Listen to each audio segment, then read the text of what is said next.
El tablero electoral en Guayas cambió. La candidatura a la alcaldía de Guayaquil de Cynthia Viteri ya no será por Centro Democrático, sino por el movimiento oficialista ADN. Y el expresidente de la Asamblea, Nils Olsen, ahora se postulará para San Borondón. El gobierno sortea con éxito la primera iniciativa de revocatoria del mandato. La propuesta planteada por un colectivo ciudadano y lecuarunari fue negada y archivada. Argentina, vigente campeón del mundo, disputará la final contra España. El equipo gaucho derrotó 2-1 a Inglaterra y en varias ciudades, dentro y fuera del país sudamericano, continúan los eufóricos festejos. El arbitraje planteado por ATM contra el Estado fue levantado y el gobierno podrá cobrar las garantías y terminar el contrato por la fallida instalación de una central eléctrica en Esmeraldas. Arrancó la tercera edición del programa gubernamental Jóvenes en Acción. Pagará $180 millones a 150,000 jóvenes de todo el país. Las ediciones anteriores también se lanzaron en épocas preelectorales. El Plan Nacional de Seguridad, anunciado por el gobierno, propone 7 objetivos para desactivar el conflicto armado interno hasta 2029. Televistazo explica cuáles son. El fin de semana, la ciudadanía podrá votar por el diseño del Museo Nacional. La nueva etapa incluida por el gobierno en el concurso contará con 9 propuestas que serán también evaluadas por un jurado, cuyo criterio pesará 85% en la decisión. Las noticias en Televistazo Estelar, con Juan Carlos Aizprúa. El movimiento de gobierno ADN modifica su mapa electoral en Guayas con el inesperado anuncio de Cynthia Viteri como su precandidata a la alcaldía de Guayaquil, cuando semanas antes ya se había escogido a Nils Olsen para esa dignidad. Viteri fue alcaldesa de esa ciudad por el Partido Social Cristiano, con el que construyó su trayectoria política. Con esta noticia comenzamos, amigos, Televistazo Estelar. Buenas noches y bienvenidos.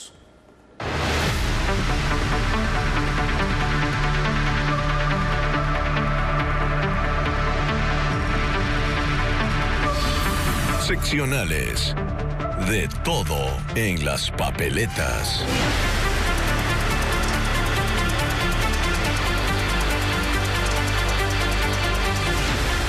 Hoy se conoció que la exalcaldesa de Guayaquil, Cynthia Viteri, se cambió de movimiento político. Una decisión sorpresiva porque ahora Viteri será la candidata del oficialismo para volver a ocupar el sillón de Olmedo. También trascendió que Nils Olsen ahora será el postulante de ADN para la alcaldía del Cantón San Borondón. Diego Cuenca describe los cambios en el tablero electoral de Guayas. El movimiento oficialista ADN jugará la contienda electoral con nuevas cartas políticas. Y para eso, en las últimas horas, hizo cambios sorpresivos en Guayas. Inicialmente, la militancia gobiernista eligió a Nils Olsen como su precandidato para la alcaldía de Guayaquil. Pero desde ese miércoles, la candidata del oficialismo es Cynthia Viteri. Televistazo confirmó que ADN no tiene previsto hacer alianzas y que la exalcaldesa Viteri abandonó el movimiento Centro Democrático, que ahora tendrá que buscar a otros postulantes. Los cambios no terminan ahí, porque también se hicieron en la precandidatura para la alcaldía de San Borondón. El movimiento ADN decidió que Ariana Burgos ya no será su aspirante. En su lugar, irá Nils Olsen como precandidato para el Cabildo sanborondeño. Ese movimiento ocurre pocas horas después de que al interior del Partido Social Cristiano, María Belén Yunes, hermana del actual alcalde Juan José Yunes, no aceptó la precandidatura, lo cual deja a Olsen una contienda electoral menos compleja. Mientras tanto, Burgos continuará ocupando la curul que Olsen dejó en la Asamblea Nacional. Estos cambios ocurren 5 días después de que la Fiscalía General del Estado citó a Viteri para ese 17 y 21 de julio para comparecer en 2 investigaciones previas que se iniciaron desde el 2021, cuando era alcaldesa de Guayaquil, y que estuvieron en pausa durante 5 años. El presidente Daniel Noboa inauguró la tercera edición del programa Jóvenes en Acción en Quito. Su gobierno pagará $180 millones a 150,000 jóvenes, a lo que él ha llamado una capacitación, pero con ingresos. Diego Puente con una crónica de este evento.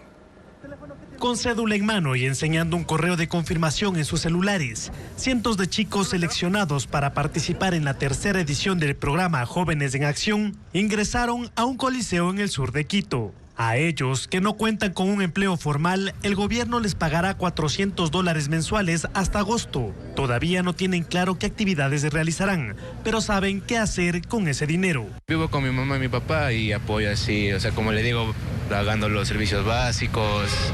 En estudio, estoy interesada en estudio. Las medidas de seguridad fueron extremas porque estaba confirmada la presencia del presidente. A las 7 de la mañana, militares con fusiles y con vehículos blindados resguardaron los exteriores del coliseo. Para ingresar hubo un fuerte control policial, requisas, cacheos, perros detectores de explosivos. Funcionarios distribuyeron camisetas y tomatodos a los asistentes. Un grupo de Hora Loca quiso animar el ambiente. Las bailarinas y las cabezotas de Messi y de Bad Bunny no terminaron de prender al público. El presidente llegó cerca de las 9. Con un discurso de 5 minutos, justificó este programa. No es solo una capacitación, es una capacitación con ingreso. Dinamiza la economía, ayuda a las familias. Dijo que conversó con participantes de anteriores ediciones. Y ellos le contaron que el dinero les sirve para distintas actividades. Tenían, en algunos casos, una abuela enferma. Con esos primeros $400 le compraban medicinas a la abuela. En esta tercera edición, el gobierno entregará $180 millones a 150,000 jóvenes. Terminará 2 meses antes de las elecciones seccionales. Las 2 fases previas también coincidieron con procesos electorales. En total, el gobierno ha gastado $363 millones. El ministro de Infraestructura, Roberto Luque, indicó de dónde saldrán los recursos. Tenemos un financiamiento del Banco Interamericano de Desarrollo, me parece. En el Coliseo y cerca del presidente estuvieron la precandidata a la alcaldía de Quito por el movimiento oficialista ADN, Giovanna Ubidia, y el precandidato a la prefectura, Harold Burbano. El Consejo Nacional Electoral negó la entrega de formularios para la recolección de firmas de revocatoria del mandato del presidente Daniel Noboa y de la vicepresidente María José Pinto. La solicitud presentada por la iniciativa Revoca EC y la Ecuarunari también fue archivada. Paul Romero con más detalles. El primer pedido de revocatoria del mandato del presidente Daniel Noboa y de la vicepresidenta María José Pinto no pasó el filtro del Consejo Nacional Electoral. Este miércoles el Pleno del CNE negó la entrega de formularios para la recolección de firmas solicitada por el abogado Washington Andrade del colectivo Revoca EC y el presidente de la Confederación de Pueblos de Nacionalidad Quichua del Ecuador, Ecuarunari, Leonidas Issa.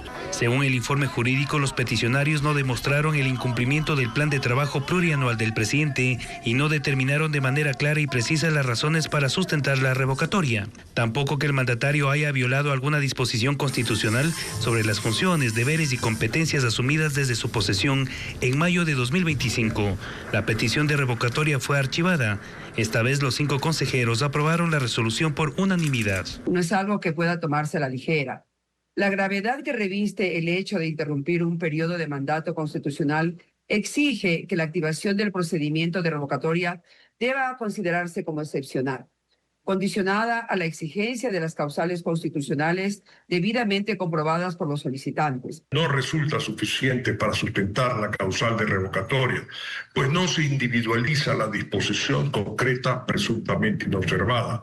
Los solicitantes de la revocatoria pueden impugnar la resolución del Consejo Electoral ante el Tribunal Contencioso Electoral. En los próximos días el organismo tramitará la segunda solicitud de revocatoria del mandato de Noboa, presentada por Guido Perugachi, presidente de la Federación Nacional de Organizaciones Campesinas, Indígenas y Negras FENOCIN. La semana pasada el secretario jurídico de la presidencia, Enrique Herrería, pidió al Consejo Electoral que también archive esa solicitud.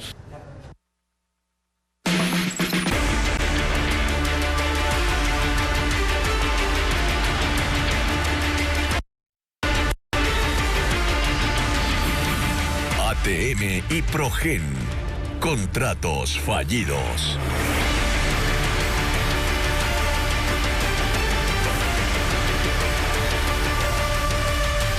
El juicio político en contra de la exministra Inés Manzano continúa en la etapa de presentación de pruebas en la Comisión de Fiscalización de la Asamblea Nacional. Patricio Díaz sigue esa diligencia en el Palacio Legislativo. Patricio, buenas noches. Cuéntanos qué novedades ha dejado hasta este momento ese proceso de juicio político. Sí, Juan Carlos, es el segundo día de esta fase de presentación, exposición de pruebas por parte de la defensa y de los interpelantes. Recordemos que los interpelantes son 3 legisladores del correísmo y está presente virtualmente la exministra de Energía, Inés Manzano. En esta sesión del día de hoy, ha habido roces entre el oficialismo y el correísmo en medio de las preguntas que se hicieron tanto a los interpelantes como a la defensa. Escuchemos un poco de estas diferencias entre los legisladores.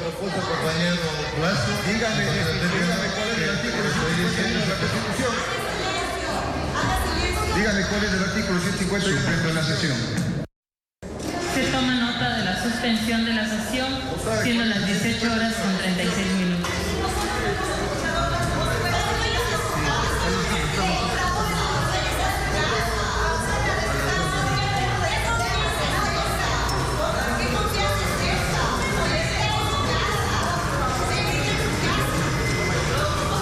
Precisamente las legisladoras Mónica Palacios del correísmo, interpelante, y la legisladora Inés Alarcón del oficialismo son quienes discutían en medio de la mesa legislativa, y por eso el presidente de la comisión decidió suspender temporalmente, momentáneamente, hasta que se calmen los ánimos, la sesión de este día.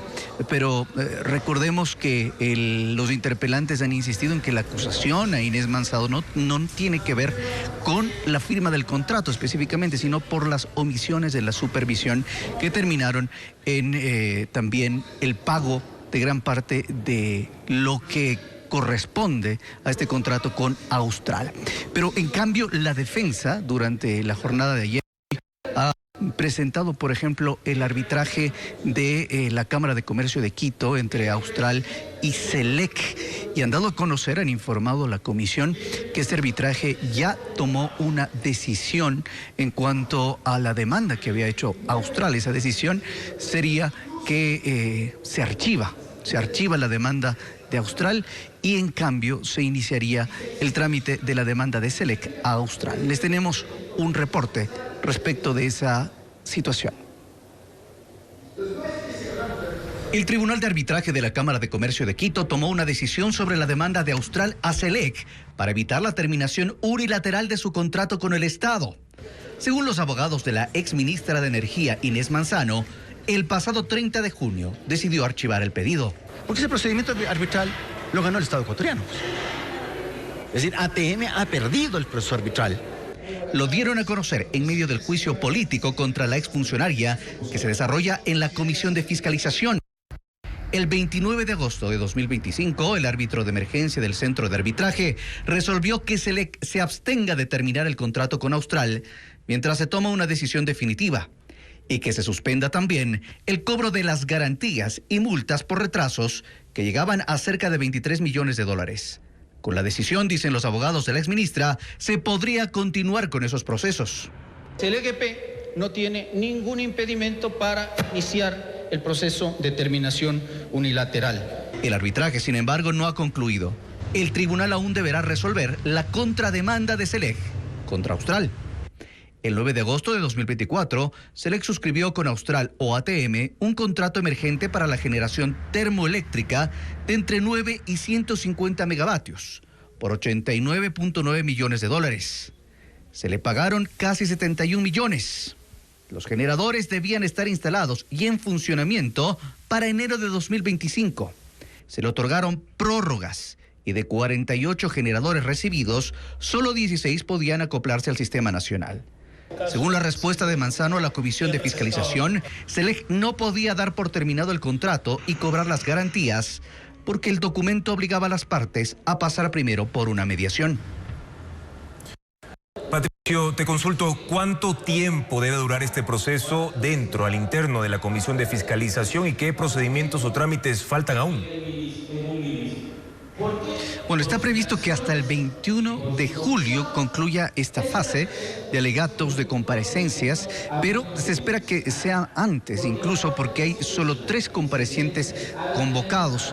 En este caso, el exministro González, el ministro Roberto Luque y el exgerente de SELEC, Fabián Calero. Son los únicos que están convocados como comparecientes, y aquí, entre la defensa y los interpelantes, falta todavía la revisión de la prueba audiovisual. Con eso, pues concluiría esta fase. Después, la comisión tiene 5 días para preparar su informe recomendando si el juicio continúa en el Pleno o no. Esa es la decisión que se deberá tomar, y pues todavía acá están en la fase de preguntas entre legisladores e interpelantes y legisladores y defensa de la exministra Manzano. Y por supuesto vamos a permanecer pendientes a ese cronograma que acabas de puntualizar. Gracias, Patricio, por tu informe desde la Asamblea Nacional sobre esta etapa de pruebas en el juicio político en contra de Inés Manzano. Y hablando de este tema, 13 procesados del caso Progen, entre ellos el exministro de Energía Antonio González, apelaron la prisión preventiva que pesa en su contra desde el 22 de mayo. La Fiscalía pidió al tribunal que ratifique para 12, pero aceptó que se cambie la prisión del técnico de SELEC, Celso Sánchez, quien ya entregó su teléfono y su computadora. El tribunal delibera para tomar una decisión, como nos cuenta Jacqueline Rodas. 13 de los 21 procesados del caso Progen apelaron la prisión preventiva que pesa en su contra desde el 22 de mayo de este año, cuando el juez Vinicio Rodríguez dictó esa medida. Los abogados del exministro de Energía, Antonio González, pidieron al tribunal que revoque la prisión y se le permita defenderse en libertad, porque no se ha aprobado el riesgo de fuga. Alegaron que González no tiene pasado judicial, rindió su versión en persona, compareció desde el inicio de la investigación y no hay elementos que lo relacionen con el delito de peculado por la compra de los generadores a Progen. A la larga, no se han presentado elementos para que exista una prisión preventiva contra el señor Goncalves. No se ha identificado una conducta. ¿El señor Goncalves tenía control sobre SELEC? No. ¿El señor Goncalves firmó algún contrato sobre SELEC? No. En 70.000 páginas no ha aparecido. También apelaron los técnicos de SELEC que viajaron a Estados Unidos para revisar los generadores. Uno de ellos, Celso Sánchez, alertó sobre las irregularidades encontradas y entregó su teléfono celular y un computador que serán periciados. Que se revoque, en este caso, la prisión preventiva y pueda acudir libre y voluntariamente a abrir esos dispositivos que se encuentran en cadena de custodia en el Departamento de Criminalística de Pichincha, y de esta manera pueda colaborar y que se sentencie a los que tienen que sentenciarse. El fiscal Carlos Alarcón rebatió los argumentos de 12 de los 13 procesados. Dijo que hay suficientes elementos en su contra. Pidió que se entreguen a la justicia y que el tribunal ratifique la prisión dictada por el juez inferior. Sin embargo, sobre Celso Sánchez, el fiscal accedió al cambio de medida y solicitó que se sustituya la prisión por el grillete electrónico, la presentación periódica y la prohibición de salida del país. Concluida la audiencia, el tribunal se retiró a deliberar. Su decisión se conocerá en nueva fecha. El fiscal general Carlos Alarcón aseguró que la cuenta en la red social X de la Fiscalía General del Estado sufrió un hackeo para difundir una parodia satírica en contra de Aquiles Álvarez, procesado por esa misma institución. Los abogados del alcalde de Guayaquil calificaron esa versión como falsa y presentaron una protesta formal. Fabiola Santana con la información sobre esta polémica. La Fiscalía sigue en el centro de la polémica luego que desde su cuenta de X se republicara un video con una parodia de Fernando Villarroel en el que satiriza la situación del alcalde de Guayaquil, Aquiles Álvarez. La mañana de este miércoles, en una entrevista radial, el fiscal general encargado Carlos Alarcón alejó la teoría de que se trató de una información falsa y fortaleció la de que fue un hackeo a sus cuentas. Se ingresaron a la cuenta de X de la Fiscalía General del Estado. Es decir, vulneraron todas las seguridades de la cuenta de X de la Fiscalía General del Estado para retuitear una parodia que nosotros jamás retuiteamos. Está puesta la denuncia porque empezaron a ingresar desde el día domingo y lunes a la cuenta de X de la Fiscalía General del Estado. Esa tesis fue rechazada por los abogados de Álvarez. Julio César Cueva publicó: es al que menos le creo, porque resulta que vulneran la cuenta. Los hackers se asustan por lo que han hecho y deciden bajar el post y luego, curiosamente, devolverles la cuenta. Ramiro García se sumó. Encima de todo mentiroso, no guardan ni siquiera las formas cuando reciben el repudio general, esconden la mano y dicen que fueron hackeados. Los abogados también formalizaron una carta de protesta contra la Fiscalía, exigiendo disculpas públicas, rectificación y garantías de no repetición en la difusión de contenido burlesco y satírico de un procesado por la propia institución. Aquiles Álvarez enfrenta 3 procesos penales impulsados por la Fiscalía, de ahí la crítica a la imparcialidad del público. El Consejo de Participación Ciudadana decidió alargar el tratamiento del concurso de fiscal general, aún por encima de las críticas por supuestas irregularidades en ese proceso. Sin embargo, sí sesionó para responder dudas respecto al concurso de renovación parcial del Consejo Nacional Electoral. Información con Daniela Valencia. La llegada del nuevo consejero Johnny Escobar no desbloqueó los concursos. Aunque el Pleno volvió a sesionar con sus 7 integrantes, el proceso para la designación del fiscal general fue nuevamente aplazado y el del CNE continuará, pero con tiempos extendidos. El primer tema en generar tensión fue el de fiscal general. La decisión de dejar su tratamiento para el jueves desencadenó un cruce de palabras entre el presidente Andrés Fantoni y la consejera Piedad Cuarán. No comprendo por qué no se puede tratar el día de hoy, tomando en cuenta que son tan importantes requerimientos.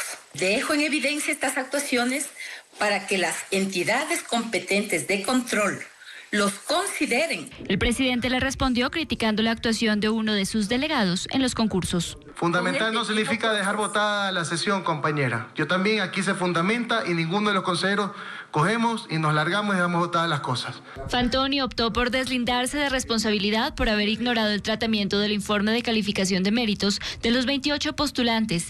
Dijo que cualquier consejero podía mocionar ese punto en el Pleno y defendió la continuidad del concurso, restando peso a las recomendaciones de la Misión Internacional de Observación. He solicitado al Ministerio de Relaciones Exteriores, a quien me han respondido, y me indica que la Misión Internacional de Observación del Proceso de Selección de la Primera Autoridad de Fiscalía General del Estado, y tras la consulta realizada, no se encuentra registrada en la lista diplomática oficial.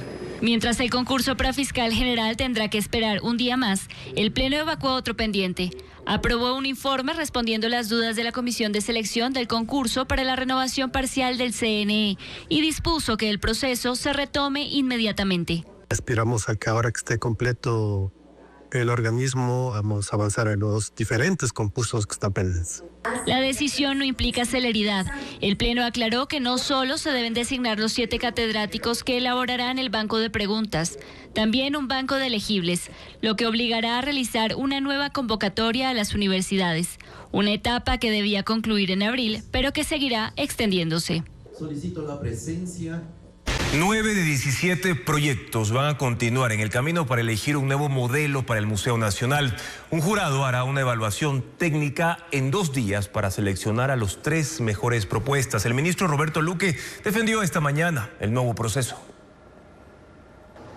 El gobierno continuará con la selección de un nuevo modelo del Museo Nacional tras tumbar el proyecto ganador Ecos del Sol. El ministro de Infraestructura confirmó que 9 de 17 estudios respondieron a la invitación para lo que él denomina la fase final. La noche del martes también publicó las bases de la nueva selección. Un jurado compuesto por los arquitectos Mathieu Deginot, Christian Weiss y Lu Junliang evaluará las nuevas propuestas en tan solo 2 días, desde este miércoles hasta el viernes. Los proyectos serán evaluados con 6 parámetros de selección, entre ellos calidad conceptual y arquitectónica, implantación urbana y paisajística, viabilidad técnica y la claridad de la presentación. Las 3 nuevas propuestas con mayor puntaje serán votadas por el público el viernes y sábado en una plataforma digital. A pesar de que este nuevo paso no constaba en las bases del concurso, el ministro defendió la decisión. No es que nos inventamos una fase, hay temas contractuales que la ciudadanía tiene que entender.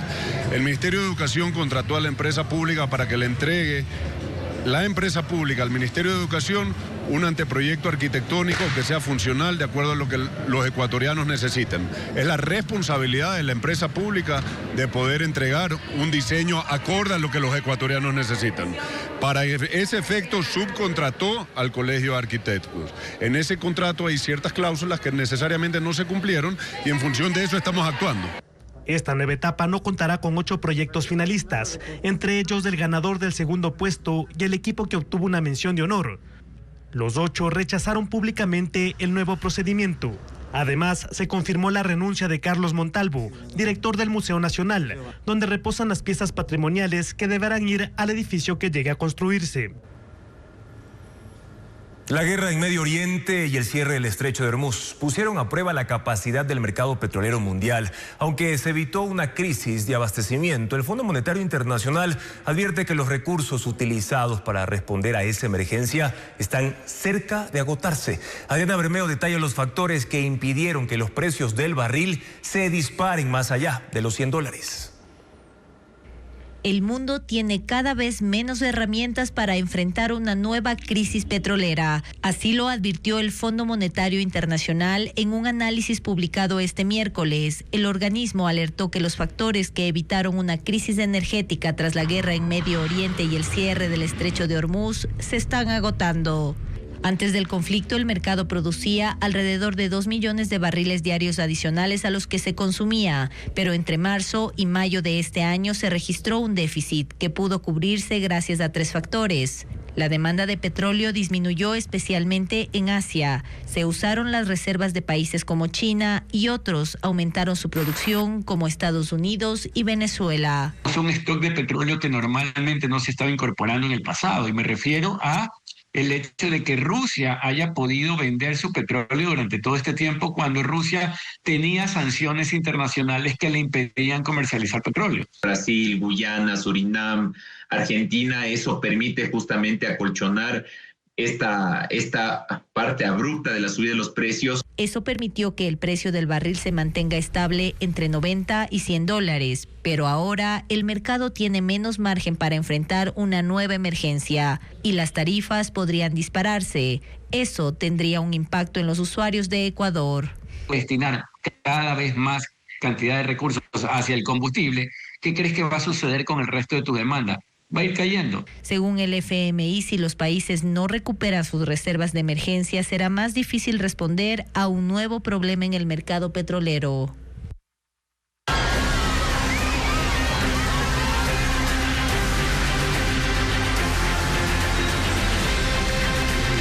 Jamás tendrán que temer. Mundo. El presidente de Estados Unidos, Donald Trump, prevé varios días más de intentos de ataques contra Irán. Atacaremos hasta que yo diga que es suficiente, ha señalado en una entrevista con la cadena de noticias Fox, adelantando que la próxima semana los objetivos serán las centrales de energía y puentes estratégicos. Los bombardeos de este miércoles dejaron 7 militares iraníes muertos, según voceros del régimen de la República Islámica. Veamos. Estados Unidos intensifica los ataques aéreos contra Irán. Asegura que no han terminado y que cada vez se pondrán peor. Una cuarta ronda de bombardeos se ha hecho efectiva desde esta madrugada y para esta noche se anuncia un nuevo golpe a la infraestructura militar iraní. Continuarán hasta que yo diga que es suficiente, dijo Donald Trump en una entrevista con el periodista Trey Yance de la cadena Fox. Estamos atacando absolutamente todo lo que tienen a lo largo de la costa, añade.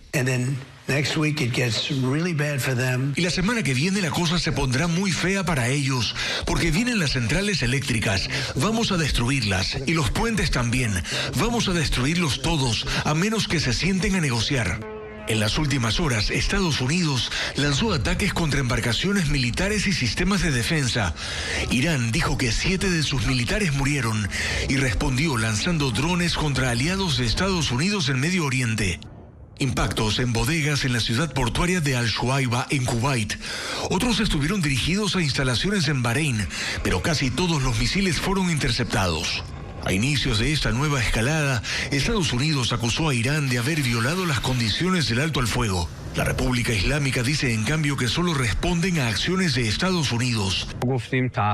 El vocero del Ministerio de Relaciones Exteriores iraní advierte que cumplirán sus compromisos siempre que la otra parte cumpla los suyos. Es un escenario de máximas tensiones, con diálogos estancados y nuevas amenazas para el tráfico marítimo en el estrecho de Hormuz, vital para el suministro de gas y petróleo en el mundo. Imágenes impactantes desde un tren de carga que quedó atrapado en medio del fuego de incendios forestales en Canadá. Los maquinistas grabaron estas imágenes dentro de la cabina y mostraron cómo el fuego rodeó a la unidad, poniendo a todos en peligro. A bordo había otras personas que minutos antes salieron ilesas. Los dos hombres que se quedaron para registrar el momento, las imágenes que estamos viendo ahora en pantalla, también lograron huir. Varios incendios están activos en la región de Ontario. Los cielos enrojecidos y ahora se teme por la calidad del aire debido al humo que se espera que llegue incluso a estados del norte de Estados Unidos. Un mexicano de 28 años murió atropellado por un tráiler mientras huía de agentes federales de migración en San Agustín, en la Florida. Según la patrulla de carreteras, 4 personas dejaron su vehículo abandonado ante la persecución y siguieron a pie. Uno de ellos intentó cruzar la carretera, fue golpeado por el camión y aunque intentaron auxiliarlo, murió en el lugar. Esto ocurrió a pesar de que el Servicio de Inmigración y Control de Aduanas ha ordenado suspender la detención de vehículos para arrestar migrantes luego de la muerte por disparos a 2 personas en los estados de Texas y Maine. Hechos ocurridos en menos de una semana. Un buque granelero colisionó con otra embarcación en el norte de la isla iraní Keshem, en el estrecho de Hormuz. Tras el impacto, el casco de la nave se perforó, ingresó el agua y finalmente se fue a pique. Los 23 tripulantes fueron rescatados por equipos de emergencia iraníes y trasladados a tierra. El incidente fue reportado por la agencia iraní Fars y luego confirmada por otros medios internacionales. El ejército de Colombia liberó a 45 personas secuestradas por la guerrilla del Ejército de Liberación Nacional en una zona remota del noroeste del país. Durante el operativo murieron 2 soldados. Entre los secuestrados había menores de edad, mujeres y otros habitantes de la zona, quienes fueron obligados a bajar de 2 buses de transporte público y luego raptados. Tras su liberación, estas personas fueron evacuadas en helicópteros y trasladadas a un lugar seguro. La conservadora Keiko Fujimori, presidenta electa de Perú, recibió sus credenciales como ganadora de las elecciones presidenciales.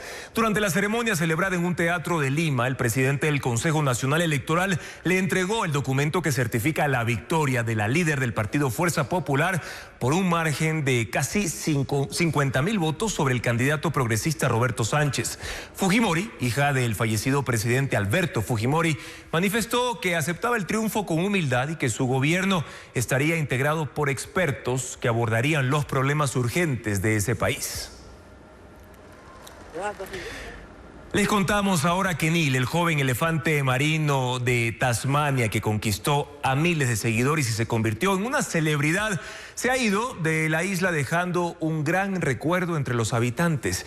Tiene 6 años y pesa casi 1 tonelada. Nació en el año 2020 cerca de la costa sureste del país y en lugar de unirse a una colonia de su especie, comenzó a convivir con humanos. Hacía frecuentes apariciones en playas y calles, incluso aplastaba conos de tránsito y las autoridades siempre pidieron mantener distancia para evitar riesgos. Pero ahora Neil no ha sido visto desde hace varios días. Expertos creen que puede estar viajando por la costa sur de Australia. El expresidente de Estados Unidos, Joe Biden, publicará un libro de memorias en el que relata sus años en la Casa Blanca y repasa decisiones clave de su mandato, desde la economía hasta cuando abandonó la campaña por la reelección. Su gobierno estuvo marcado por los conflictos internacionales de Ucrania y Medio Oriente, leyes de infraestructura y especulaciones sobre su salud, especialmente tras su cuestionado y polémico desempeño en el debate de 2024 contra Donald Trump. El libro estará a la venta venta a partir del 17 de noviembre próximo. Se llama Promise Me America y evoca el nombre de otro libro suyo llamado Promise Me Dad, de 2017, centrado en la muerte de su hijo Beau Biden.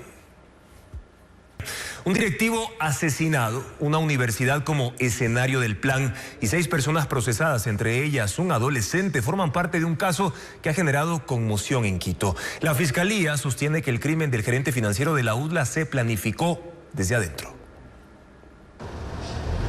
Todo habría comenzado en marzo, cuando se exigió que cada compra en la UDLA debía pasar por la aprobación del gerente financiero, Santiago Ábalos. La implementación de auditorías, según la investigación fiscal, generó tensión con el director de operaciones, Galo Hernán O., a cargo de la logística de la institución. Compañeros de trabajo notaron el malestar entre ambos en las semanas siguientes. Las cámaras de la universidad registraron los primeros movimientos días antes del crimen. El 8 de junio, un asistente de la Dirección de Operaciones y otros 2 funcionarios de esa área fotografiaron el vehículo de Ábalos en el parqueadero. 2 días después, se repitió la vigilancia. El 11 de junio, al salir de su oficina, Ábalos se cruzó en el parqueadero con el director de operaciones y hablaron brevemente de un informe pendiente. Según un testigo, Galo Hernán nunca soltó el celular en esa conversación. Apenas se despidió el gerente, escribió un nuevo mensaje. En esos momentos, un motociclista recogió a un joven que esperó 2 horas afuera del campus, tiempo en el que estuvo junto a una mujer. En cuestión de minutos, los 2 hombres estuvieron detrás del vehículo del gerente financiero. El hermano de la víctima relató a la policía que, minutos antes de perder contacto con él, Ábalos le advirtió que estaba siendo perseguido y le compartió su ubicación. A las 6:40, en el sector de Miravalle, un vecino escuchó varios disparos. Vio el vehículo estrellado y una motocicleta con 2 ocupantes alejándose del lugar. Ábalos murió en el sitio por 3 heridas de bala. Al indagar el trayecto de los criminales, el conductor que llevó al presunto sicario hasta la universidad reveló a la policía la identidad de la mujer que acompañó al joven y que le pagó por la carrera. Además, un colaborador anónimo identificó al tirador, un adolescente de 17 años señalado como integrante de la banda de los Lobos. El 9 de julio, la policía allanó 3 sectores de Quito y aprehendió a los 6 implicados. Un día después, un juez ordenó prisión preventiva para el director de operaciones y las 2 mujeres. También dispuso medidas alternativas para los otros 2 funcionarios. El adolescente cumple internamiento preventivo. Con respecto a este caso, la UDLA indicó que prefiere no emitir comentarios para no interferir con las investigaciones. E insistió que, desde el primer momento, han colaborado con la Fiscalía para que el crimen se esclarezca. La policía y la fiscalía ejecutaron 69 allanamientos que dejaron 35 adultos y un menor de edad capturados en Guayaquil y Durán. Entre los detenidos hay 4 sospechosos del asesinato de un hombre en un bus ocurrido en Mapasingue Este. Estefanía Arias con las declaraciones de la autoridad sobre estos hechos. Los operativos se desarrollaron por tierra y río.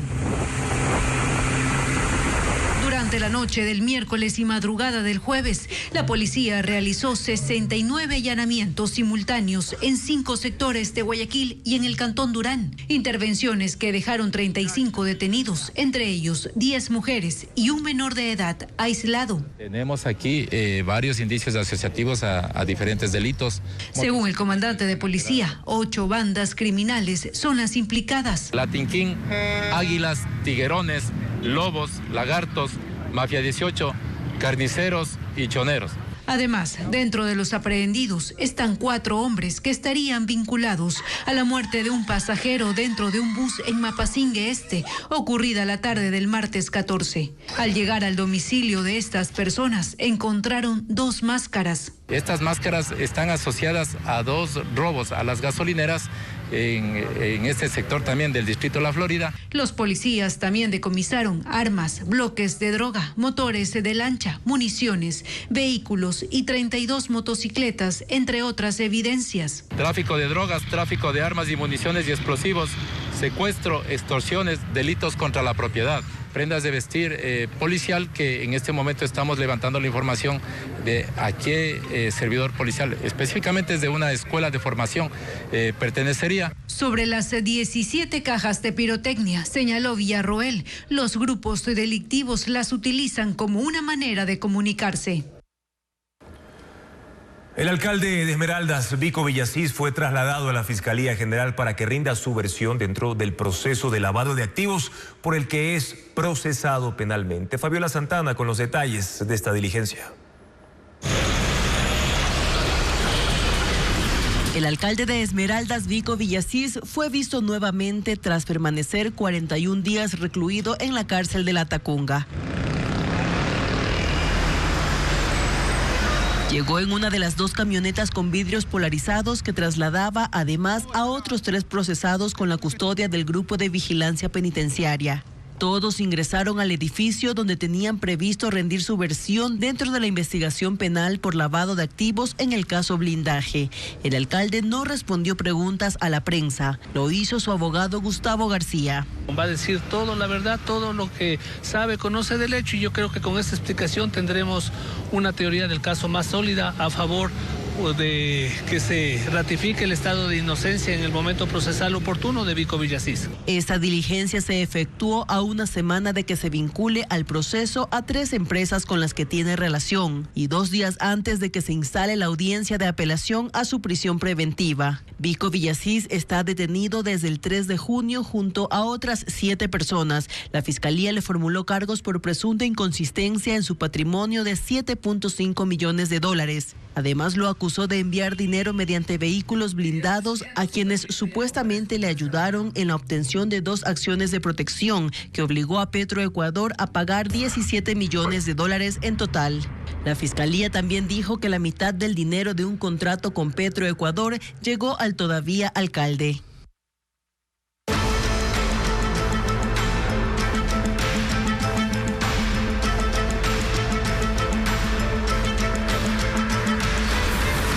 De seguridad, la apuesta de Noboa.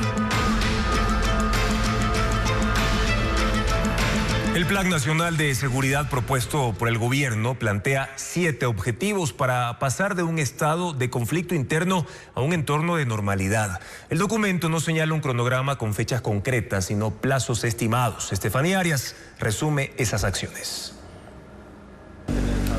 El Plan Nacional de Seguridad ya está en ejecución, según el gobierno. Fue aprobado el pasado 9 de marzo, firmado el martes 14 de julio y estará vigente hasta el 2029, año en el cual el presidente Daniel Noboa finaliza su periodo. El documento plantea 7 objetivos bajo una hoja de ruta para enfrentar el conflicto armado interno. No establece plazos concretos, pero sí estimaciones. 1 es recuperar la gobernanza estatal en zonas fronterizas y otros sectores afectados por el crimen organizado. Lo hará durante el 2026 e incluye la instalación de radares de vigilancia fronteriza.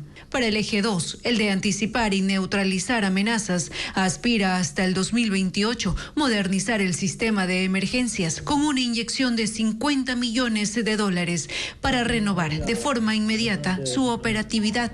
Durante el 2026 también buscará reconstruir el sistema penitenciario. Entre 60 y 120 días emitirá reglamentos para el control carcelario. En ese lapso aspira a la construcción y habilitación del nuevo centro carcelario para 15.000 personas. El 4º objetivo, estabilidad democrática. El 6º, control del patrimonio natural. Y el 7º, financiamiento equitativo. Son metas a largo plazo. Hasta el 2029 pretenden pasar de un estado de conflicto armado a un entorno de normalidad, desarticulando la economía criminal y la mitigación de la minería ilegal. Mientras el 5º objetivo, el de servicios estatales y trabajo pleno, establece que entre 2026 y 2027 al menos el 80% de los consejos de seguridad provincial estandaricen e implementen mesas técnicas obligatorias de coordinación judicial y social. Para estas 7 acciones participarán todas las instituciones del Estado. Patrullas de los Estados Unidos y Ecuador iniciaron operaciones militares conjuntas en corredores críticos del Pacífico para combatir a los cárteles del narcotráfico. Paul Romero informa que el jefe del Comando Sur, Francis Donovan, llegó a Ecuador y visitó destacamentos de las Fuerzas Armadas en la frontera norte. Ecuador y Estados Unidos iniciaron operaciones militares conjuntas contra los cárteles del narcotráfico. El Comando Sur publicó fotografías de los patrullajes en los corredores del Pacífico de San Lorenzo Esmeraldas para bloquear la capacidad de maniobra de las organizaciones consideradas por los dos países como narcoterroristas. Esta presencia conjunta demuestra la fortaleza operativa de la Coalición de las Américas contra el narcotráfico y la dedicación de Ecuador a la seguridad regional, según el jefe del Comando Sur, Francis Donovan, quien visitó el destacamento de la Marina en el Cantón San Lorenzo, frontera con Colombia. Se reunió con el jefe del Comando Conjunto, Henry Delgado, comandantes de unidades militares estratégicas y tropas ecuatorianas. Las discusiones se centraron en la conciencia de dominio y en fortalecer la asociación de seguridad entre Estados Unidos y Ecuador, incluyendo la facilitación de esfuerzos colaborativos para combatir a los narcoterroristas, precisó el Comando Sur, que calificó al país como socio estratégico para la seguridad y estabilidad regional. Desde el 18 de junio se fortaleció la participación de tropas de Estados Unidos en Ecuador con la vigencia del Decreto Ejecutivo 424 del presidente Daniel Noboa para autorizar la presencia de militares extranjeros de países aliados en apoyo a las operaciones contra el crimen organizado transnacional. En ese contexto, este lunes llegó al aeropuerto de Tababel en Quito un avión militar de Estados Unidos. Se desconoce hasta cuándo permanecerá en el país. Según fuentes consultadas por Televistazo, aproximadamente 120 militares estadounidenses están en Ecuador para intercambio de información, planificación y ejecución de operaciones estratégicas. Así, la Coalición de las Américas contra los cárteles está en acción, según el Comando Sur.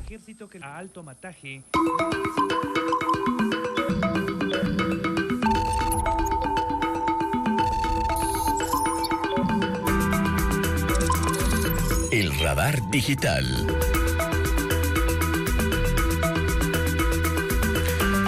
Hoy el presidente Daniel Noboa ha generado tendencia en redes sociales con una importante lectura política por 4 razones. De hecho, ya las vamos a revisar a continuación en el radar digital de este miércoles. Primero, la revocatoria de mandato, que por cierto fue negada. El Consejo Nacional Electoral negó este miércoles 15 de julio la entrega de formularios para iniciar la recolección de firmas que buscaba activar procesos de revocatoria del mandato el presidente Daniel Noboa y la vicepresidenta María José Pinto. Según los vocales del CNE, por votación unánime, concluyeron que los peticionarios, es decir, la plataforma Revoca EC y la Ecuarunari, no demostraron incumplimiento del plan de trabajo plurianual en el gobierno de Noboa. Sin embargo, esta resolución puede ser apelada en el Tribunal Contencioso Electoral. Otra razón política es el sorpresivo anuncio de Cynthia Viteri como precandidata a la alcaldía de Guayaquil por el movimiento ADN, en el del presidente Daniel Noboa, cuando días atrás dijo que era precandidata por Centro Democrático. Además, el escogido para postular por esa dignidad era Nils Olsen, quien incluso renunció a la Asamblea Nacional con miras a ocupar el sillón de Olmedo. Ahora va por la alcaldía del Cantón San Borondón. Recordemos también que Cynthia Viteri construyó su vida política bajo el paraguas del Partido Social Cristiano, con el que fue diputada, asambleísta, candidata a la presidencia de la República y alcaldesa de Guayaquil en el periodo anterior. Otro tema que ha puesto en palestra digital al presidente Noboa es el lanzamiento de la 3ª edición del programa Jóvenes en Acción, dirigido a 150,000 personas de entre 19 y 29 años de edad. Recibirán $400 mensuales, es decir, $1,200 durante los 3 meses que dura el programa, entre julio y septiembre de este año. Se integrarán, de hecho, a varias instituciones del Estado con miras a obtener un puesto de trabajo oficialmente. La inversión del Estado es de $180 millones en total, y esto ocurre 4 meses antes de las elecciones seccionales de noviembre próximo, en las que ADN quiere ganar varias prefecturas y alcaldías. Y también ha tomado relevancia y generado interés como parte de la conversación digital el Plan Nacional de Seguridad vigente entre los años 2025 y 2029 y que fue firmado oficialmente este martes 14 de julio. El gobierno de Noboa ha planteado 7 objetivos principales en la lucha contra la inseguridad y los grupos delictivos. Por ejemplo, recuperar la gobernanza estatal en sectores que están siendo afectados por el crimen organizado. Además, modernizar el sistema de emergencias hasta el año 2028 y reconstruir el sistema penitenciario. Retos que promete el régimen y que genera alta expectativa en la ciudadanía, tomando en cuenta que las muertes violentas y los hechos delictivos se siguen registrando este año en varios territorios del país. Y en el transcurso del día, el contenido de todos estos temas coyunturales de los que se sigue comentando, interactuando en el ecosistema digital, ha sido publicado en nuestra web ecuavisa.com. Amigos, los invito a explorar la información verificada y actualizada en nuestros espacios digitales, donde precisamente pueden acceder al contenido de todos estos 4 temas que acabo de mencionar en el radar digital en estos momentos. Y en otros temas, un grupo de policías se reveló las condiciones en las que ejecutan los patrullajes en Guayaquil, Durán, San Borondón y también en Esmeraldas. Algunos denuncian que vehículos ni siquiera son llevados a mantenimiento. Otros señalan que realizan los recorridos pero con combustible limitado. Vanessa Robles nos presenta una nueva entrega de Televistazo en la comunidad sobre la crisis en el patrullaje policial. Si alguien sabe bien qué funciona y qué no funciona en la policía, es la misma policía. Por eso, esta vez los micrófonos de Televistazo se abrieron para escuchar a los servidores de la fuerza pública, que son la primera línea de combate contra la delincuencia. Por obvias razones, sus identidades y cargos no serán revelados, pues todos son miembros activos de la institución y aunque laboran en diferentes distritos, sus respuestas coinciden al preguntarles si tienen o no las condiciones apropiadas para operar. Nadie sabe lo que el policía en realidad pasa en su trabajo. No existen las suficientes unidades para poder cubrir todo un circuito, todo un distrito. Las pocas unidades que están en circulación no tienen mantenimiento o no están en las condiciones para una persecución. Hay patrulleros nuevos, se los utiliza, pero ya cuando cumplen el kilometraje tienen que ser parados porque todavía no hay contrato para cambios de aceite. A veces son daños sencillísimos de resolver por el tema de mantenimiento, por el tema de garantía, no se los puede llevar a una mecánica aparte. La operatividad se vuelve más desafiante cuando los uniformados incluso deben cuidar el combustible que usan diariamente. Al día, en promedio, ¿les dan cuántos galones para el día? 6, 7 galones. Nos den un poco más sería de seguir de consumir unos 100 kilómetros cada turno, o sea, unos 300 kilómetros al día. Ya. Ahí sí como para que nos dé unos 7, 8 galones. Como para que nos alcance. Nos toca hacer 3, 4 horas de un procedimiento. Y todas esas horas ya son perdidas, ya no se puede recuperar. En el calor de Guayaquil, circular en un vehículo sin aire es sofocante. Imagínense nosotros, con el uniforme, con el chaleco, armados, pesados. Y no son horas, es día entero. Lo que usted va a escuchar a continuación es una amarga anécdota de otro servidor policial cuando estaba de servicio en la provincia de Esmeraldas. Hubo un amotinamiento en la cárcel de Esmeraldas. Estábamos avanzando.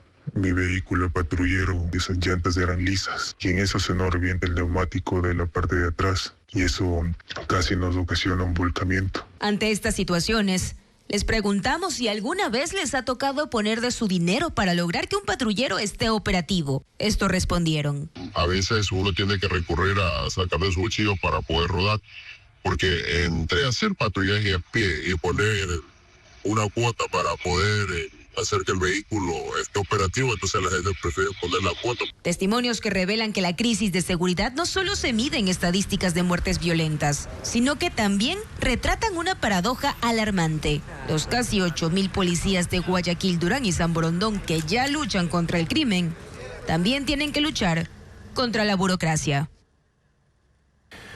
Ahora retomamos la información con Patricio Díaz, quien permanece en la Asamblea Nacional cubriendo el segundo día del juicio político a la exministra de Ambiente y Energía, Inés Manzano. Patricio, ¿qué ha sucedido en los últimos minutos en la Comisión de Fiscalización en este proceso de presentación de pruebas?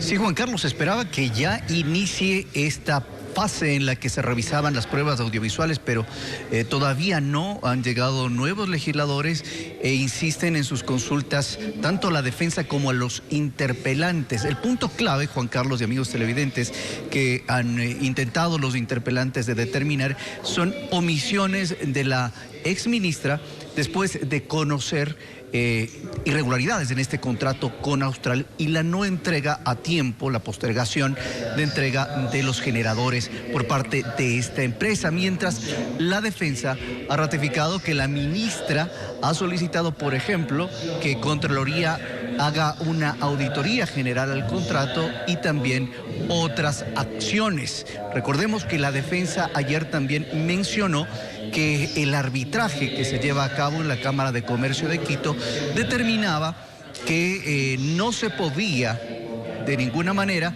el suspender o el dar por terminado unilateralmente el contrato con Austral. Y es por eso que no se dio, dicen los defensores y también uno de los legisladores, no se dio esa decisión. Después de que ya la Cámara de Comercio de Quito ha determinado en su arbitraje que Austral no tenía la razón o se archivó este proceso, pues ya podría el Ministerio de Energía, y en este caso SELEC, cumplir con esa terminación de contrato y también con el pago, el exigir el pago Austral de las garantías y las multas por los retrasos. Pero aquí la comisión continúa en esta fase de preguntas a interpelantes y también a la defensa. Esperamos que en cualquier momento ya concluya esta etapa y el presidente llame a la definición en cuanto a las pruebas audiovisuales.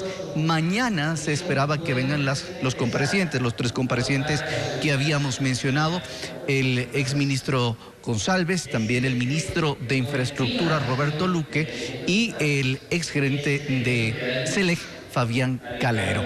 Eso es lo que se espera y con ello concluiría esta fase, Juan Carlos. Gracias, Patricio, por puntualizar estos detalles, esta actualización de cómo se está desarrollando poco a poco este proceso de fiscalización a través de un juicio político a la ex ministra Manzano en su etapa de pruebas.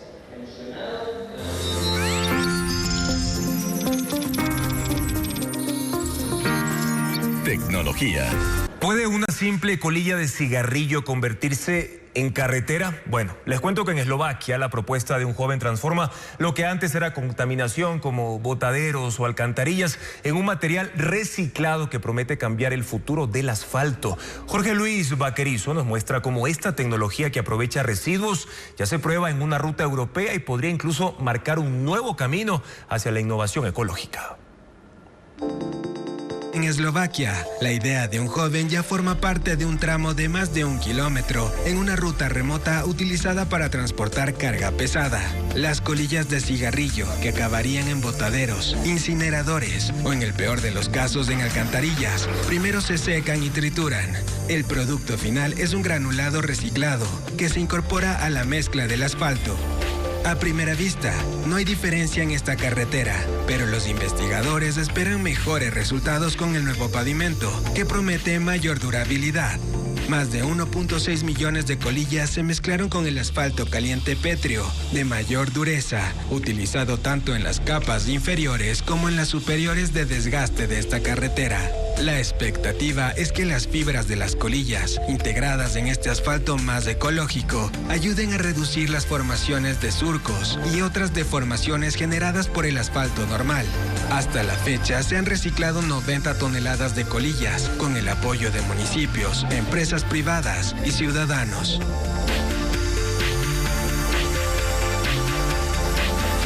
Un nuevo análisis de sangre podría ayudar a determinar si una persona tiene mayor riesgo de padecer Alzheimer.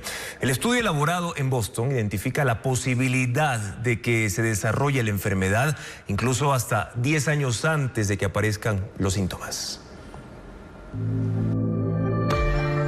Científicos parecen haber encontrado la manera de frenar el Alzheimer detectándolo en la sangre, incluso 10 años antes de que sus síntomas sean evidentes.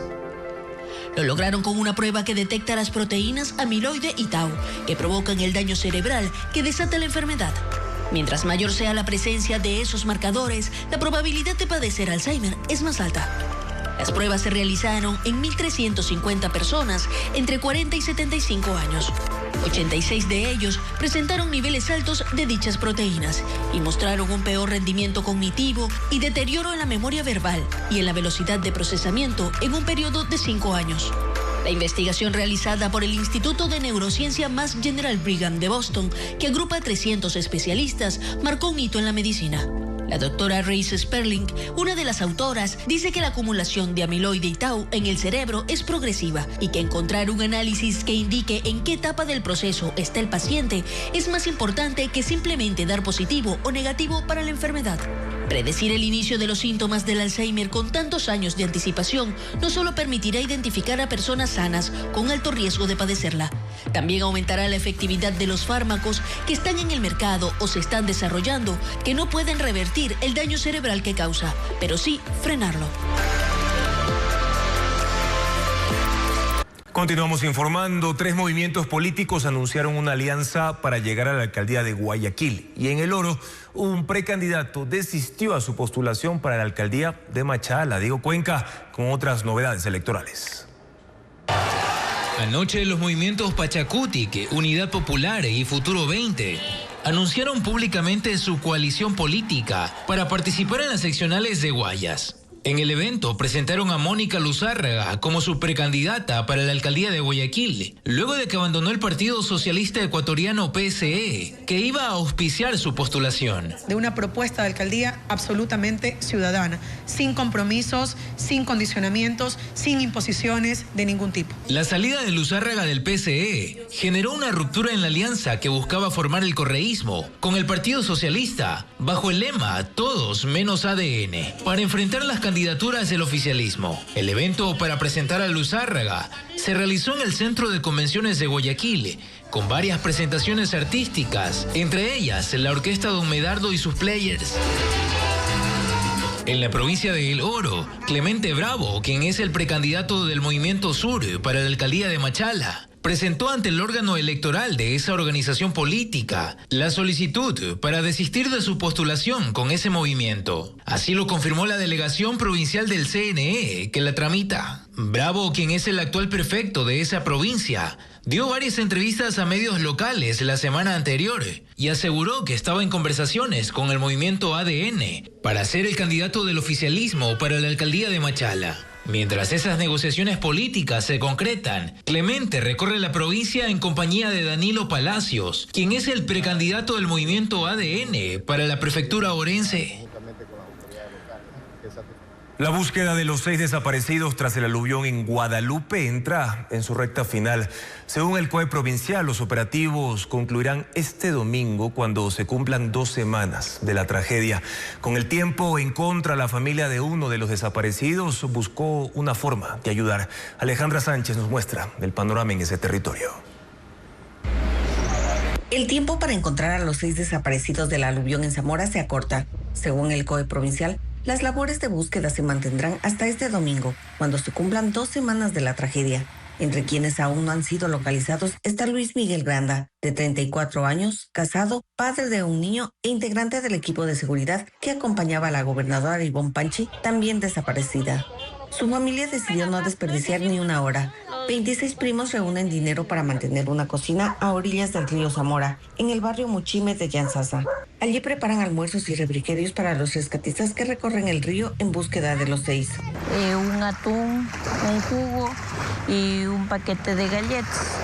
Y que el agua al tiempo les da hambre. Una bandera marca el lugar donde las embarcaciones pueden detenerse y recuperar fuerzas sin tener que regresar hasta Guadalupe, la zona cero. Esto les permite continuar la búsqueda y ampliar el recorrido río abajo. Dijimos la localidad perfecta es aquí en las orillas del río y avisemos para que se acerquen hasta acá. Hoy, los equipos recorren el río desde Cansama, en Zamora Chinchipe, hasta Hualaquiza, en Morona, Santiago, en un trayecto de 90 kilómetros. Este es un modo de nosotros como familia agradecer a los rescatistas bomberos, a los rescatistas voluntarios que se han unido. Mientras el plazo para la búsqueda se acerca a su fin, la familia de Luis Miguel mantendrá los fogones encendidos. Está convencida de que, cuando el tiempo apremia, cualquier hora ganada en el río puede hacer la diferencia. La aparición de panfletos atribuidos a presuntas disidencias de las FARC reactivó las alertas en comunidades fronterizas de Tulcán en Carchi. El ejército ecuatoriano mantiene reforzado su dispositivo mientras avanzan las investigaciones sobre el origen de esos mensajes.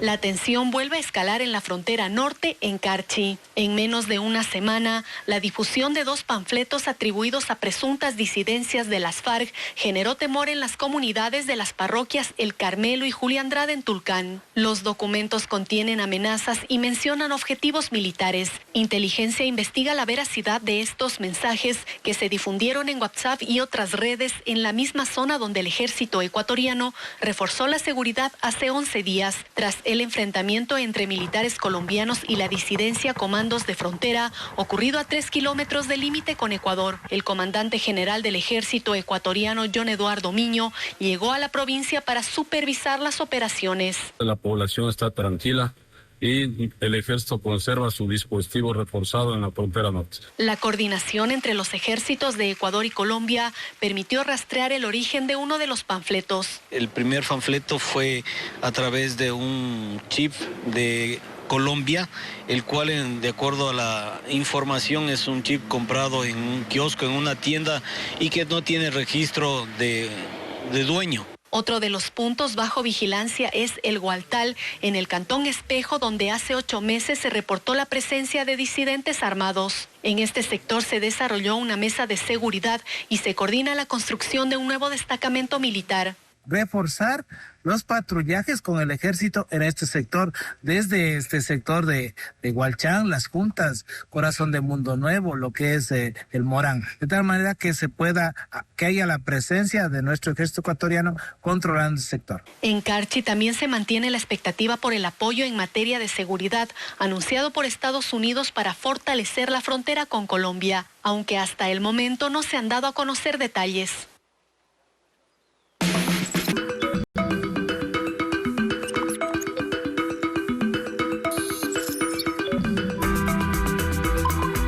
El radar digital. Argentina tuvo que pelear hasta el final para vencer a Inglaterra y sellar su boleto a la final de la Copa Mundialista. Ecovisa.com recopiló una serie de imágenes de los mejores momentos de este emocionante partido. La preocupación de la selección albiceleste cuando Anthony Gordon metió el primer gol a los 55 minutos. La tensión de Lionel Messi por igualar el marcador. El gol de Enzo Fernández a 5 minutos de la final y cómo toda la historia se terminó por escribir a favor del equipo argentino. La celebración de esta victoria se vivió en Ecuador. Gritos de algarabía se tomaron en el centro ecuatoriano argentino en la ciudad de Guayaquil. Al unísono, decenas de aficionados corearon los 2 goles de los seleccionados argentinos. La final tendrá acento hispano. Argentina y España lucharán por la Copa el domingo 19 de julio. Al grito de ole, la agrupación ecuatoriana Papaya Dada celebró el triunfo del equipo español ante Francia en las semifinales. La agrupación quiteña musicalizó los festejos de los madrileños que ocuparon las calles de la capital española. Cientos de aficionados compartieron fotos y videos en redes sociales mostrando a la agrupación con sus clásicos vestuarios rosas, haciendo una interacción para que los aficionados se pusieran en pie al ritmo de la trompeta, dando paso a su popular canción Amapola. En las redes de Ecoavisa tenemos los detalles más importantes y curiosos de estas celebraciones.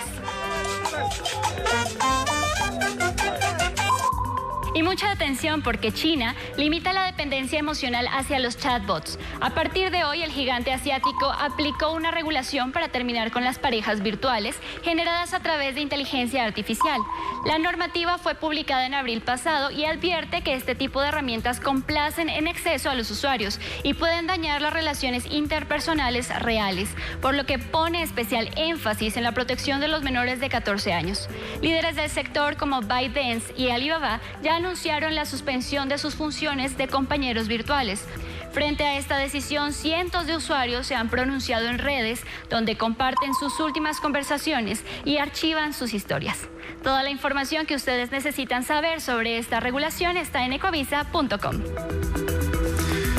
Continuamos con más noticias. En junio, el índice de precios al consumidor registró su alza mensual más pronunciada desde el año 2022. El Instituto Nacional de Estadística y Censos, el INEC, sostiene que el presupuesto familiar cubre con holgura la canasta básica. Sin embargo, un contraste con las cifras de ingreso real de los hogares pone en duda esa lectura. Vamos a verlo. Los precios en Ecuador volvieron a acelerarse. En junio, la inflación mensual fue de 0,79%, la más alta registrada en un mes de junio desde 2022. En lo que va del año, la inflación acumulada se ubica en 1,39%, según el boletín técnico del INEC. ¿Qué empujó los precios al alza? Primero, la luz. El servicio de consumo eléctrico se disparó 33,12% en un solo mes. Segundo, el transporte. La gasolina de alto octanaje subió 11,17%, la de bajo octanaje 4,69%, el diésel 4,78%. Entre vivienda, agua, luz y combustibles se explica más del 80% de la inflación del mes. Por un lado, tiene el asunto de los subsidios, tiene decisiones gubernamentales que alientan artificialmente el consumo. Y todo aquello lo que termina ocasionando es que los precios aumenten. Y aquí aparece la otra cara de las cifras. La canasta básica familiar costó en junio $824.85. El INEC asegura que el ingreso de un hogar tipo $482 de salario básico con 1,6 perceptores fue de $899.73 y que eso deja un excedente de $74.88 en cada hogar. En la práctica, al trabajador formal con salario básico le llegan a la cuenta $436.45 una vez descontado el aporte al IES. Aplicando la misma fórmula del INEC, pero sobre lo que la gente realmente recibe, el ingreso de los hogares tipo no llega a $899. Son $814.70, es decir, ya no le sobra dinero después de la canasta familiar básica. De hecho, le faltan $10.15 para poder comprarla completa. Nuestras metodologías de medición de la pobreza, de medición del empleo, de medición de los ingresos que usted bien comenta de las personas, en general tienden a favorecer un discurso gubernamental de turno. Es decir, lo que nosotros hacemos es tratar de tomar las cifras, acomodarlas y presentar algo que resulta menos feo que lo que realmente es. El papel dice que a las familias les sobra. La cuenta bancaria dice otra cosa y entre esos dos números vive hoy el bolsillo del ecuatoriano.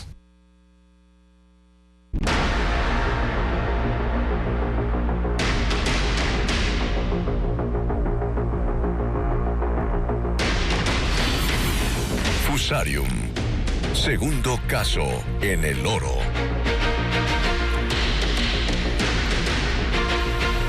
La plaga más temida por el sector bananero vuelve a generar preocupación en el oro. Agrocalidad confirmó un segundo caso de Fusarium raza 4 tropical en el cantón Santa Rosa. Fabricio Lapo ingresó al área bajo control y nos muestra las medidas que se mantienen para evitar que el hongo se propague. El Fusarium raza 4 tropical vuelve a encender las alertas en la misma zona bananera. Agrocalidad confirmó con este comunicado un segundo caso positivo en el cantón Santa Rosa, provincia de El Oro. El hongo reapareció en el sector El Quemado, en un predio colindante a la finca, donde en septiembre de 2025 se registró el primer caso en el país. Televistazo ingresó este miércoles a la zona, desde el acceso al quemado ubicado a 1,5 kilómetros de la primera finca afectada. 2 técnicos de Agrocalidad controlan el ingreso. Allí desinfectaban vehículos y realizaban la limpieza obligatoria del calzado de conductores, trabajadores y visitantes. A las afueras de la finca La Carolina, donde hubo el primer caso, otros 2 técnicos mantenían controles. A solo 200 metros está la hacienda Las Gardenias de 129 hectáreas, donde hace una semana Agrocalidad tomó muestras tras identificar una planta con síntomas compatibles con la plaga. Desde entonces, un área de aproximadamente 2.500 metros cuadrados, donde se encuentran cerca de 80 plantas, permanecen bajo cuarentena. De ahí en esa parte se puede decir que está pues por tumbarlo, pues no se sabe pues si realmente lo van a tumbar o están en cuarentena todavía. En esta finca laboran alrededor de 50 familias. Los trabajadores aseguran que se han mantenido protocolos de desinfección de vehículos, calzado y herramientas. Sin embargo, creen que las inundaciones registradas en mayo pasado habrían favorecido la dispersión del hongo. A pesar de que ya existe la confirmación del segundo caso de Fusarium raza 4 en Santa Rosa, técnicos de Agrocalidad guardan hermetismo sobre los protocolos de seguridad que se aplicarán para detener la propagación de la enfermedad. Hasta ahora en su comunicado, Agrocalidad únicamente precisó que mantienen vigilancia fitosanitaria en un radio de 5 kilómetros a la redonda del nuevo foco, mediante inspecciones terrestres y monitoreo con drones. Y el segundo caso de Fusarium en el Oro obliga a revisar si las medidas de contención han sido suficientes. Y mientras los exportadores sostienen que el foco sigue limitado a una zona de esa provincia y que los envíos de banano incluso han crecido, los productores en cambio advierten fallas en el diagnóstico y falta de recursos para la bioseguridad. María Gabriela Carpio con las reacciones. Dos fincas colindantes del sector El Quemado en la provincia del Oro tienen los casos confirmados de Fusarium raza 4 tropical. Para los exportadores, este nuevo caso no significa por ahora que el Fusarium se haya extendido por las zonas bananeras del país. Hoy por hoy la producción de banano está garantizada. Son focos específicos en 2 lugares específicos. Hay que mantener la tranquilidad. Las autoridades estamos trabajando de la mano. Está contenido esto dentro de estos puntos. Pero los productores ponen el foco en otra preocupación: la capacidad para distinguir a tiempo el Fusarium, un hongo que afecta raíces, mata las plantaciones y puede sobrevivir en el suelo hasta por 30 años. Extraoficialmente sí sabemos que puede haber otros casos más de la enfermedad. El problema es que al no haber los análisis suficientes, al no haber la capacidad de analizar esas muestras, muchos de esos casos se confunden con otras enfermedades que son muy similares. Tras el primer caso, en diciembre pasado el gobierno declaró por 6 meses una emergencia fitosanitaria para reforzar la contención y la bioseguridad. Sin embargo, el gremio de productores menciona que apenas el 10% de las pequeñas fincas aplica dichos protocolos. El productor bananero en la actualidad no tiene dinero para hacer las medidas de bioseguridad. Tampoco tiene dinero para hacer las medidas de contingencia, que sería la aplicación de microorganismos, que son los únicos que realmente pueden de alguna manera controlar la enfermedad de manera parcial dentro de sus fincas. Del lado exportador, en cambio, no se reportan alertas de los compradores internacionales. Aseguran que por ahora el hongo no golpea los envíos de banano al mundo. Si vemos las cifras de enero a mayo, hemos crecido alrededor de un casi 7%. Sin embargo, la amenaza latente está ahí y nos toca los diferentes actores de la cadena en nuestros roles trabajar en cuidar nuestra producción. Solo entre enero y mayo, Ecuador exportó 181 millones de cajas de banano, 11 millones más que en el mismo periodo de 2025, principalmente a la Unión Europea y Rusia. A casi un mes de la salida temporal de Cristian Zamora, los efectos del cambio de mando ya son evidentes en el municipio de Cuenca. La alcaldesa subrogante Marisol Peñalosa impulsa una reestructuración que ya alcanza a varios de los principales funcionarios designados durante la administración anterior. Marisol Peñalosa cumplirá este viernes su primer mes como alcaldesa subrogante de Cuenca. En este tiempo, su principal huella de gestión ha sido la reestructuración del equipo que acompañó la administración de Cristian Zamora. En menos de 4 semanas, las principales fichas del alcalde suspendido comenzaron a caer una tras otra. Peñalosa solicitó la renuncia de gerentes de empresas públicas, directores departamentales y funcionarios de libre remoción. Los primeros en salir fueron los asesores Marlon Torres y Pablo Albornoz, considerados cercanos a Zamora. Según Peñalosa, no justificaron su ausencia de las oficinas municipales durante 3 días consecutivos. Poco después dejó el cargo la directora de comunicación Daniela Orellana. A esta lista se sumaron la gerente de la empresa de aseo María Caridad Vázquez, la gerente general de etapa Verónica Polo, el gerente general de la empresa de movilidad Lenin Guzmán y el más reciente, el comandante de la Guardia Ciudadana Alfredo Tosi. Ecuavisa consultó a Peñalosa sobre estas decisiones. La alcaldesa subrogante aseguró que responden a observaciones de Contraloría General del Estado, aunque no especificó cuáles. En relación a las recomendaciones de Contraloría es de fiel cumplimiento y si nos causaba preocupación, algunas de ellas no se habían estado cumpliendo. También intentamos consultarle cómo garantizará la continuidad de estos cambios si Cristian Zamora retomará sus funciones en 5 meses, pero la alcaldesa fue retirada del lugar. Los nuevos responsables de las empresas municipales aseguran que la reestructuración no afectará el funcionamiento de los servicios. Sacar adelante las empresas, esa es la disposición y ese es el camino que estamos siguiendo, administrarlas de una manera técnica. Los cambios aún no terminan. Desde la Jefatura de Comunicación del municipio indicaron que esta semana podrían definirse nuevos movimientos en la estructura administrativa. El arte ecuatoriano está de luto por la partida de Azucena Mora, una de las actrices más reconocidas y queridas de nuestro país. La recordada Petita Pacheco de la serie Tal para Cual falleció ayer a los 80 años de edad. Ahora vamos a conocer más de su vida y trayectoria en el siguiente reportaje. Azucena Mora escogió esa profesión en la que se pueden vivir 1000 vidas en una sola y en la que cada proyecto nuevo va sembrando recuerdos en el corazón de cada espectador. Ahora estoy leyendo El poder de la mente. Azucena Mora era actriz y de las buenas, de las que lograba compenetrarse de tal forma con sus personajes que los terminaba convirtiendo en parte de la cultura popular. Veo una pierna de chancho ahí linda. ¿Quién en Ecuador no recuerda, por ejemplo, a Petita Pacheco, la querida empleada doméstica en la serie Tal para Cual? Ella trabajó con todos los actores, con todos, y dejó las mejores huellas en cada una de nosotras. Vamos, yo la acompaño. Porque medio siglo de carrera la convirtió en un referente actoral. Estuvo en producciones como Yo vendo unos ojos negros, La hechicera, El hombre de la casa, en fin. Aunque ella no era solo una actriz de televisión, el teatro fue una parte importante, tal vez una de las más importantes de su vida. Formó parte del grupo teatral El Juglar durante 16 años. El Juglar hizo como 40 obras. ¿Ya? Entonces, tanto en infantiles como de adultos, todas estábamos ahí. Pues chicos, hay que celebrar. Y cuando era evidente que la experiencia acumulada la ubicaba en la cima de las mejores actrices, decidió compartir conocimientos y empezar a enseñar. Fue maestra de teatro e inculcó a sus alumnos el amor por el escenario y la interpretación. Homenajes en vida tuvo muchos. En el 2019, la revista Hogar la nombró como una de las mujeres del año. La prefectura del Guayas reunió a amigos y familiares para celebrar con un reconocimiento sus 50 años de trayectoria. Y hasta la Asamblea Nacional le entregó una condecoración por su aporte al arte.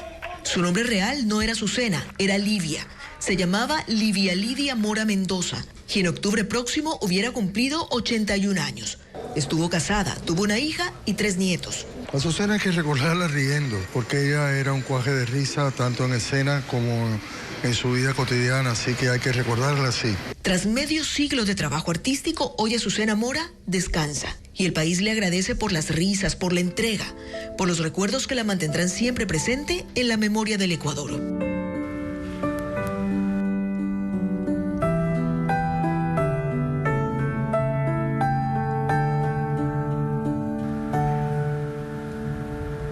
Paz en la tumba de Azucena Mora y nuestro sentido pésame a su familia y amigos cercanos. Concluimos esta emisión informativa.